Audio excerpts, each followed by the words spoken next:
तो दोस्तों मुझे बड़े दुख के साथ ये कहना पड़ रहा है कि हाथरस यूपी रेप केस की विक्टिम मनीषा अब हमारे बीच में नहीं रही। और उतना ही दुख इस बात का भी है कि हमारी इंडियन मीडिया भी उसी के साथ मर गई है। जी हाँ, वो इंडियन मीडिया जो सच्चाई दिखाने का काम किया करती थी।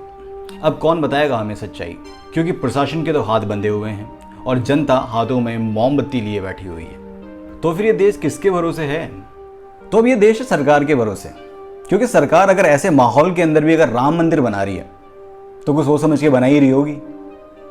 और अभी तू भी खड़ा हो और चल मोमबत्तियां जलाने, #जस्टिस फॉर मनीषा।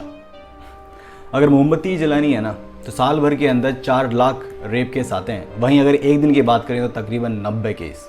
लेकिन सब अच्छे के लिए होता होगा ना। 55 साल की अम्मा, माँ की उम्र की औरतें, 3 से लेकर 8 साल की बच्चियां तक सुरक्षित नहीं है तुम्हारे इस राम राज्य के अंदर। माँ बाप अपनी बेटी को परी कहते कहते नहीं थकते, और कोई जाना अनजाना सा आता है और उनके पर कुतर कर फेंक देता है, और हम चुपचाप बैठते हैं इस डर से कि समाज में क्या बात होगी, या फिर मार लेते हैं हमारे ज़मीर को ये कहकर कि जो होता है अच्छे के लिए होता है। हमारे देश में औरतों को पूजा जाता है, और अगर लड़कियों के पैर भी लग जाए ना तो उसे अपशगुन माना जाता है। इस धरती को हम माँ कहते हैं और बच्चों को भगवान का रूप। इस पूरे भारत में ना ऐसा कोई घर नहीं होगा जिसके अंदर किसी भगवान को, किसी देवी को नहीं पूजा जाता, लेकिन फिर भी ये हमारे देश के अंदर हो रहा है। अरे उठा के फेंक दो यार ऐसी मूर्तियों, क्योंकि अब उनके अंदर मूर्तियाँ नहीं है, वो सिर्फ पत्थर है। लेकिन जब हमारा देश इन परंपराओं से निकलकर देश विदेश के अंदर नाम कमा रहा है, बड़ी बड़ी समिट्स के अंदर इंडिया इनिशिएट कर रहा है, दूसरी फॉरेन कंट्रीज हमारे यहाँ पे इन्वेस्ट कर रही हैं, लेकिन आज भी वहीं कई लोगों की सोच सिर्फ महिलाओं, बच्चों के कपड़ों तक सीमित रह गई है। शहर की, गाँव की सारी दीवारें सनी पड़ी है कि बेटी बचाओ बेटी पढ़ाओ। और गाँव की छोड़ो यार, शहरों के अंदर रोड लाइट्स नहीं है। कोई रात को अगर कोई महिला काम करके आ रही हो ना तो उनको अंधेरे से गुजरना पड़ता है। उनके लिए एक्साइज सिक्योरिटीज़ तो छोड़ो, उनको बेसिक नीड्स भी प्रोवाइड करवा दोगे ना तो महिला सुरक्षित है इस देश के अंदर। निर्भया रेप केस हुआ 16 दिसंबर 2012 को, और उनके गुनहगारों को सज़ा मिलती है 2020 के अंदर। और हमारा कानून रेपिस्ट को इतनी भयंकर सज़ा सुनाता है कि सिर्फ 9 महीने बाद में वापस एक केस ऐसा उठ के आ जाता है।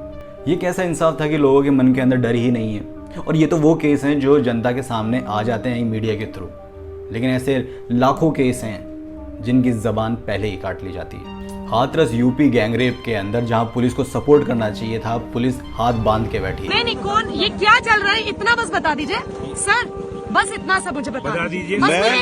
मैं क्राइम ब्रांच में हूँ, कुछ और चल रहा है, मुझे आई डोंट नो। नहीं अभी मैं बाहर से हूँ। नहीं, अभी आपने मुझे बोला कि नहीं बॉडी नहीं है। क्या है सर, बॉडी है कि नहीं है? मेरी ड्यूटी यहाँ पर है आप लोगों को इस बताने के लिए कि आप लोग आगे ना बढ़े। बस मैं यहाँ आगे नहीं बढ़ रही हूँ, आप मुझे बता दीजिए क्या आप इस बारे में डीएम साहब से पूछना आई है। डीएम साहब कहती है कि हाई कमांड का ऑर्डर है कि कुछ भी ना बताने को। माँ बाप की मर्जी के बगैर रात को 2:30 बजे उस विक्टिम की बॉडी को जला दिया जाता है, और मीडिया की और जनता के सवाल पूछने पर कोई जवाब नहीं मिलता।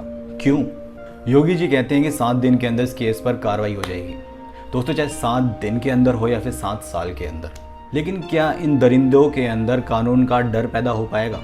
या फिर अगले साल हम फिर खड़े होंगे हाथों में मोमबत्ती लिए सड़कों पर? या फिर हम इंतज़ार करेंगे कि कोई अपना हो जिसकी हम ये खबर सुन रहे हो न्यूज़ टीवी पर? अगले साल फिर माँ बाप चिल्ला रहे होंगे अपनी बेटी के इंसाफ के लिए। दोस्तों, इंडिया के अंदर रेप के दोषी वो रेपिस्ट नहीं है, क्योंकि सुअर की तो जात ही होती है गंदगी फैलाना, और वो फैला रहे हैं। इस रेप के दोषी हैं ये प्रशासन, ये समाज, जी हाँ हम लोग। क्योंकि बचपन से हम उन्हें घर में रखने की कोशिश करते हैं। हमेशा उनको इतना प्यार दिया जाता है कि वो समझ ही नहीं पाती कि क्या गुड टच है और क्या बैड टच। बेटी की ज़रूरतें माँ बाप खुद पूरी कर देते हैं, कभी उस लायक उसको बनने ही नहीं देते कि वो अपनी ज़रूरतें खुद पूरी कर सके। ये समाज, माँ बाप बहुत अच्छी तरह जानते हैं कि बाहर की दुनिया के अंदर बहुत सारे भेड़िए हैं, लेकिन फिर भी हम हमारी बेटियों को कैद करके रखते हैं घर की उस गुफा के अंदर। निकलने दो बाहर, उसे बनने दो शेरनी, ताकि अपनी हक की लड़ाई वो खुद लड़ सके, खुले मैदान के अंदर शेरनी सा शिकार कर सके, ताकि हम कभी सुने तो हमें लड़कियों पर अफसोस ना हो, गर्व महसूस हो। दोस्तों, वीडियो ख़त्म करने से पहले मैं सबके लिए 4 लाइनें कहना चाहता हूँ। तुम हौसला बनो उसका, साथ रहो जैसे परछाई, मुश्किलें भी आएंगी उसकी राह में, लेकिन लड़ने दो उसको अपने हिस्से की लड़ाई, ताकि हर लड़की में दिखे रानी लक्ष्मीबाई। तो दोस्तों, इस वीडियो को ज़्यादा से ज़्यादा शेयर करें, इसलिए नहीं था कि मैं कह रहा हूँ, लेकिन इसलिए कि हमारा सोता हुआ प्रशासन जाग सके।